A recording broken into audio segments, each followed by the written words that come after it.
निर्माण मंत्री अशोक चौधरी हो गए थे, जिसको लेकर आप नाराज बताए जा रहे हैं, क्या है नाराजगी की वजह?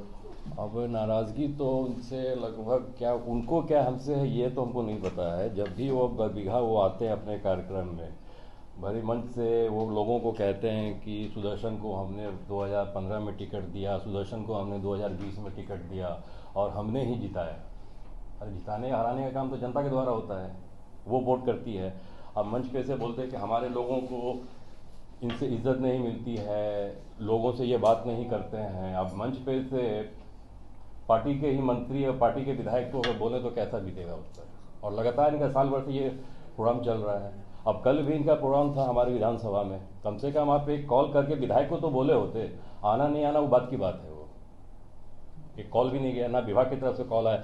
अब ये निरीक्षण भवन का उद्घाटन किए हैं कल, अब क्या जरूरत है निरीक्षण भवन का, यही बता सकते हैं।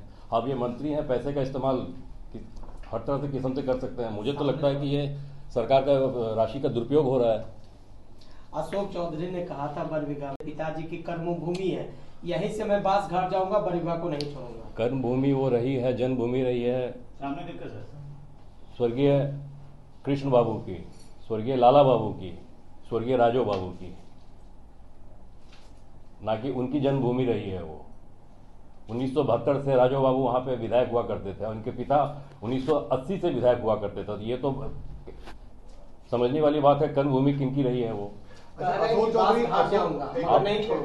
बांस घाट जाने की बात तो उनके लिए, तो बांस घाट किसी को भेजना आम बात है,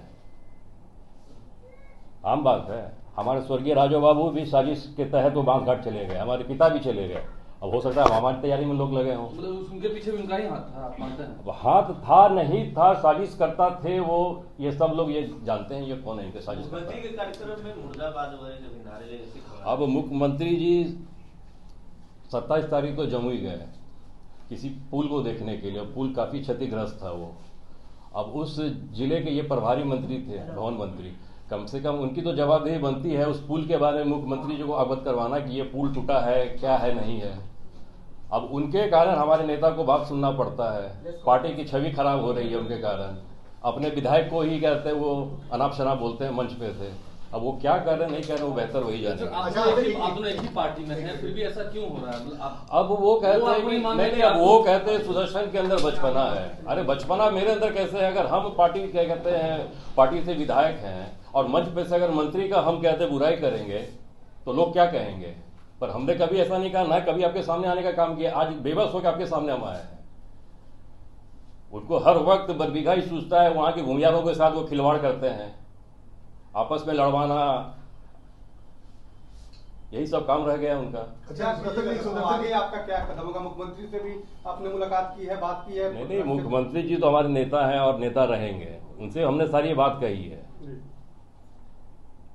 अब इनको तो खुद समझ आ जाना चाहिए था कि कितना ये परेशान करेंगे अपने विधायक के, कहते हैं अपने विधायक को, अपने पार्टी के विधायक को। बचपना हमारे अंदर है कि उनके अंदर, उनको झाके देखना चाहिए ना। हमने तो कभी मंच पे से कहते हैं उनकी बुराई नहीं की, हमने तो कभी मंच पे से ये नहीं कहा कि हमारे वन मंत्री कहते हैं सही काम नहीं कर रहे हैं, गलत काम कर रहे हैं।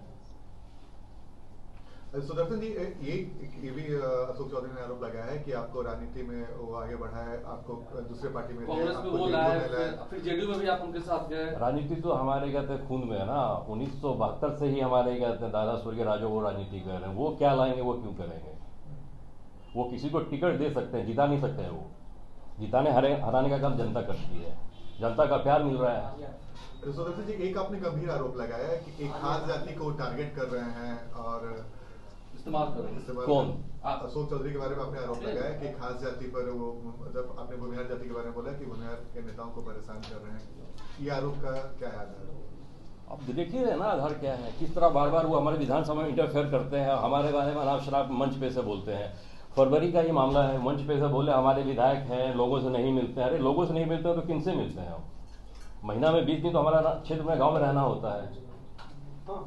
अब उनके दिमाग में क्या चल रहा है, वो क्या करना चाह रहे हैं, वो बेहतर वही बता पाएंगे। बताइए ना क्योंकि क्या मंशा है। सर एक सवाल है जी, बरबीघा में अशोक चौधरी इतना इंटरेस्टेड क्यों हो रहे हैं? क्या परिवार के किसी को सेट करने के लिए इंटरेस्टेड? अब जैसे कि लोगों को कहना है, कहीं कहीं उनके दामाद भी कहीं लोगों को कहते हैं कि भाई हमारा कहते हैं जो दामाद है वो नवादा लोकसभा बीजेपी से लड़ने की तैयारी में है। शायद इस वजह से वो बरबीघा के भूमिहारों को इकट्ठा कर रहे हैं। सबसे बेवकूफ़ वो बरबीघा के भूमिहारों को समझते हैं। और वो प्रेस कॉन्फ्रेंस जाके राजद और जदयू का कोई कार्यकर्ता नहीं नजर अच्छा, आया ये पूरे कार्यक्रम में। आप ये बताइए, कल के कार्यक्रम में जदयू का एक छोटा सा कार्यकर्ता पंचायत लेवल का जो नजर आ गया हो, जिला अध्यक्ष तक के नहीं थे उसका झंडा आप हाथ में दे दिए जदयू का, लेकिन वो आदमी 2 इलेक्शन से हमारे साथ नहीं है, पार्टी के साथ नहीं है वो। अच्छा सुदर्शन जी, आपने अपनी शिकायत जेडीयू के शीर्ष नेतृत्व को बताया था? हमने कह दिया कि वो हमारे जो मंत्री हैं बिहार सरकार के भवन मंत्री, वो आगे क्षेत्र में इस तरह का वो बयानबाजी करते हैं जी, वो सही बात नहीं है जी। वो आपके खिलाफ साजिश कर रहे हैं कि पार्टी के खिलाफ कर रहे हैं? अब कहा जाए, जब वो पार्टी के ही एमएलए को जब कर रहे हैं तो पार्टी को कितना वो आगे ले जाने का काम कर रहे हैं वो देख ही रहे हैं। वो आप किसी और पार्टी से कुछ उनकी बात चल रही है क्या?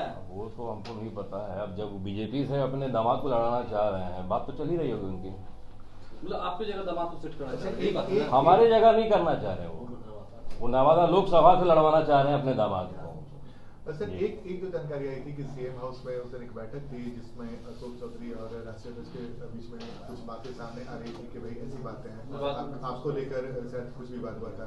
इसमें कितनी सच्चाई है और आपको क्या लगता है, कैसा कुछ? भैया ऐसा है कि हम अपना दर्द किनको कहेंगे, हमारे नेता को कहेंगे, सीएम साहब को कहेंगे, राष्ट्रीय अध्यक्ष ललन बाबू को कहेंगे।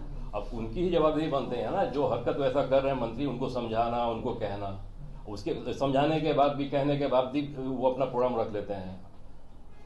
इसका तो ये मतलब है कि आप पार्टी से भी ऊंचे हैं, हमारे नेता से भी ऊंचा कद है आपका।